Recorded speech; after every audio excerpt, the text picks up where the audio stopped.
Hello, I'm R J Dent. I'm in my library and today I'm going to be looking at the Decameron by Giovanni Boccaccio. There are a number of translations of this phenomenal work available, but the one I want to look at is this one here, which is, as you can see from the back here, it's translated by G.H. McWilliams. It's an authoritative, unexpurgated translation which captures the freshness and sophistication of this masterpiece for the modern reader, it says on the back there, and it does. It's like reading a book that's not a translation. That's how good this Italian translation from Italian into English actually is. Mr. G.M. McWilliams, who died just recently, I believe. Yeah, G.H. McWilliams, apologies.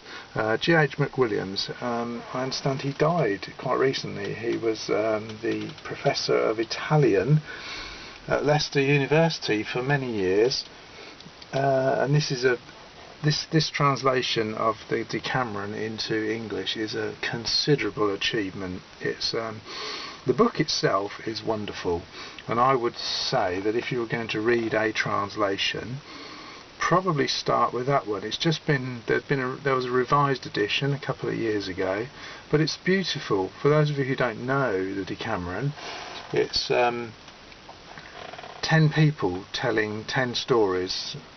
They're on the run. They're in Florence and they're on the run from the plague. They're trying to keep ahead of it.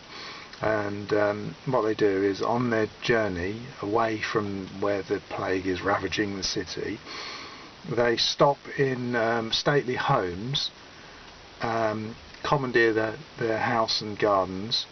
Then in the evening, because it's warm, they set up in the gardens, and to keep themselves entertained, they tell each other stories. And because there are 10 people, 7 women and 3 men, each one gets to tell a story.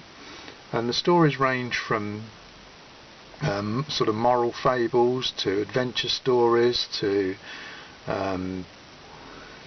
tales of sort of sexual adventure, disguises. There's all, I mean, every range of story that there is sort of in here. So you end up with 100 stories, hence the name of the Decameron. You've got 10 chapters, 10 people telling 10 stories, so it's 10, 10 by 10, yeah. So,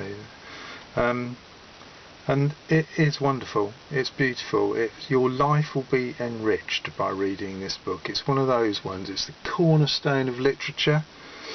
It's a key text, along with Gargantua and Pantagruel, with his Fairy Queen, with all of Shakespeare's plays, with the Canterbury Tales by Chaucer.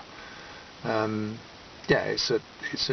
Paradise Lost by John Milton. It's a sort of it's a key text, and Don Quixote. Sorry, I could go on naming key texts, but it's one of those ones. It's a really important novel. It's a collection of stories, but it's sort of a novel with it's got a frame narrative. So, and it's wonderful. It's beautiful. It's lovely. It was a joy to read. It really was. And G.H. McWilliams' translation makes it one of those books that I'm really pleased that I've read. I'm very happy to have read it, and I'm very proud to have it in my library.